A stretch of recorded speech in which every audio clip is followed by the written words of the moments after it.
Hi, good afternoon. My name is Stephanie Flamini.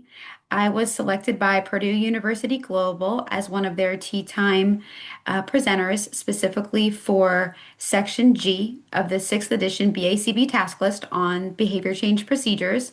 So I'm going to go through a little bit of a framework of what I plan to discuss during my presentation. I am a board certified behavior analyst, licensed behavior analyst, and I'm also a doctoral student at Purdue University Global in their educational leadership and innovation program. So I'm really grateful for this opportunity.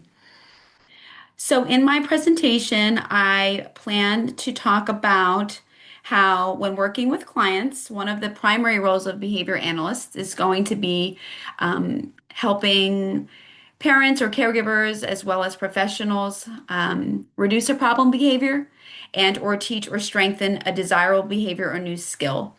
So when we are implementing those types of goals, the overall goal is to make the problem behavior irrelevant, inefficient, ineffective. And when we're increasing a desirable behavior, the overall goal is to teach skills that are going to be beneficial in that client's natural environment, making sure that those skills are socially valid. So it's important that I think that the attendees understand a little bit about why we are implementing behavior change procedures. So I wanted to give an overview of what behavior change procedures are, understanding the link from assessment to intervention, because that's a critical component of behavior change procedures. Like any intervention, behavior change procedures should be function based. So we want to make sure that our intervention procedures are matched to the target behavior's function. We also want to make sure that our behavior change procedures are working on goals that are socially valid and functional. And we're also making sure that they are going to be individualized based on that individual's strengths and needs. I want to talk a little bit about key principles and consideration that guide effective behavior change procedures. In ABA, there's a myriad of behavior change interventions, so we want to make sure that when we are selecting behavior change interventions, that those are individualized. It's not about compliance, it's about connection, trust, and safety.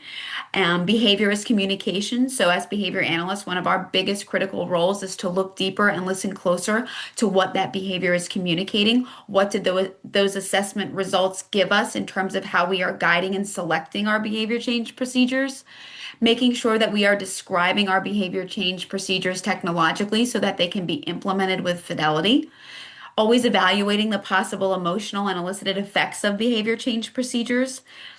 Another key consideration when we're implementing behavior change procedures are ethical considerations and social validity concerns regarding our interventions, and making sure that our interventions are built again on being individualized, reinforcement based, compassion, and just respecting the unique needs of that individual. I wanted to then talk about different types of behavior change procedures as it applies to establishing, maintaining, and reducing specific behaviors. So, when we're designing behavioral interventions and procedures, it's important to remember that we can intervene in two primary ways: before a behavior occurs on the antecedent side, or after a behavior occurs on the consequence side. So, I want to review functional behavioral interventions ranging from antecedent proactive strategies, teaching strategies, and consequent strategies. And that's when I'll then go into each different section of the task list from G1 to G18, or no, I'm sorry, G19. I know I only have 45 minutes, so what I am going to do is define some of those, categorize them in terms of if they're antecedent strategies, teaching strategies, or more consequent-based strategies.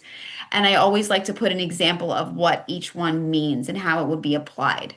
So when I'm talking about antecedent interventions, interventions that are before the target behavior occurs to help diminish the problem behavior from preventing them from occurring at all.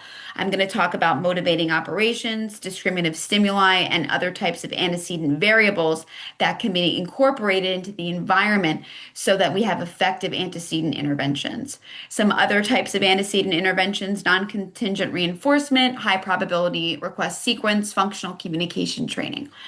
I'm then going to talk about different types of reinforcement strategies. So, reinforcement is much more than the nuanced bribing or rewarding an individual. There's a behavior consequence relation, and those interventions utilize reinforcement to increase a desired behavior. Reinforcement can be described in several ways. So, I want to go through positive and negative reinforcement, socially mediated and automatic reinforcement, and provide practical examples of implementing reinforcement in various settings. I then want to talk about understanding the use of punishment and including ethical considerations. Have reinforcement procedures been tried first? How we would implement that effectively and what it actually means. There's a lot of misconceptions to what negative punishment and positive punishment means. So I want to make sure that I explain that as well. I want to make sure that I talk about differential reinforcement, DRO, DRA, DRI, DRL, and H. And when implementing those types of differential reinforcement procedures, making sure that we consider the schedule of reinforcement, how often that stimulus will follow a particular behavior, and especially with DRO and DRA, is it function based? Because that's how it's going to be most effective. I will probably get into extinction a little bit. I think it's important to talk about. Again, I know I only have 45 minutes, so I need to be mindful of that. I typically, in my experience of giving trainings, I put a lot of information on the slide, including examples.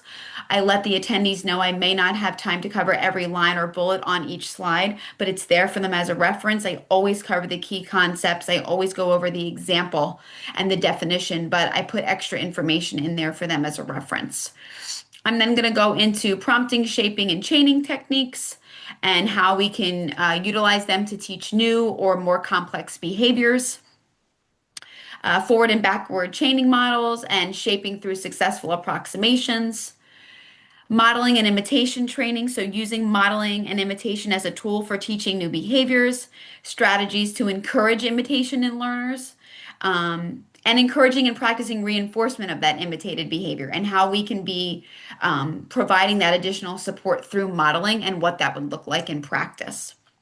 I then want to get into techniques for ensuring behaviors are maintained over time and across settings. So I want to discuss strategies for promoting generalization and maintenance. So from generalization to modeling, prompting, differential reinforcement, positive, negative reinforcement, antecedent interventions, promoting stimulus and response generalization, and also making sure that I'm talking about ethical considerations and emotional and elicited effects of behavior change procedures. Um, so I'm going to talk about all of that in my presentation, and I think it's going to be really great. I'm so excited, and thank you so much for the opportunity. If you have any questions, definitely reach out to me. Otherwise, thank you so much, and I will be sure to get my handout over to you on time. Thank you so much.